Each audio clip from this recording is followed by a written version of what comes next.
తిని పేరు నాగలక్ష్మి అండి, తిన గన్నవరం నుంచి. తిని వచ్చే అడ్మిన్ అనమాట. మాకు కొటేషన్స్ కానీ టెండర్స్ కానీ ఇవన్నీ తినే చూసుకుంటాడు, అడ్మినిస్ట్రేషన్ కి సంబంధించినంతా కూడా. తినకి చాలా పేషెన్స్ అండి. నేను ఒక్కొక్కసారి ఫైర్ అయిపోతుంటాను, పాపం జాగ్రత్తగా చేస్తుంటాను. తిని పేరు ప్రశాంతి అండి, తిని గొల్లనపల్లి నుంచి వస్తుంది. అసలు తింది మామూలు స్పీడ్ కాదనమాట. ఇక్కడ ఏంటంటే కేటగిరీ వైజ్ ఉంటారు మా దగ్గర, స్పీడ్ గా స్టిచ్ చేసేవాళ్ళు. అందులో తిన మెయిన్ పొజిషన్ లోకి వెళ్తారు అనమాట. ఈ రోజు అర్జెంట్ ఆర్డర్ అమ్మా, ఈ రోజు ఇన్ని బ్యాగ్స్ వెళ్ళాలంటే తిన కెపాసిటీకి మించి కుడతాది అనమాట. ఫినిషింగ్ గానీ క్వాలిటీ గానీ చూసుకోక్కర్లేదండి. మా స్టాఫ్ అందరూ కూడా వీళ్ళు కుట్టిన బ్యాగ్ 2-3 సార్లు వీళ్ళే చెక్ చేసుకుంటుంటారు.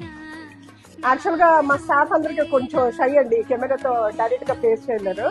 అందుకే నేనే మాట్లాడుతున్నాను వాళ్ళ తరపున కూడా. నేను కూడా ఈ మధ్యన నెమ్మదిగా అలవాటు చేసుకున్నాను ఈ కెమెరా ఫియర్ తగ్గించుకోవడానికి. మీకు మా స్టాఫ్ అందరినీ చూపించాను, వాళ్ళ స్కిల్ గురించి చెప్పాను. అసలు మా యూనిట్ అంటే ఏంటి, ఇందులో ఇంత స్పీడ్ గా ఎలా మేము సప్లై చేయగలుగుతున్నాం, ఇవన్నీ కూడా మీకు చూపించాను. మమ్మల్ని ఎంకరేజ్ చేస్తారని చాలా చాలా చాలా వెయిట్ చేస్తున్నాను.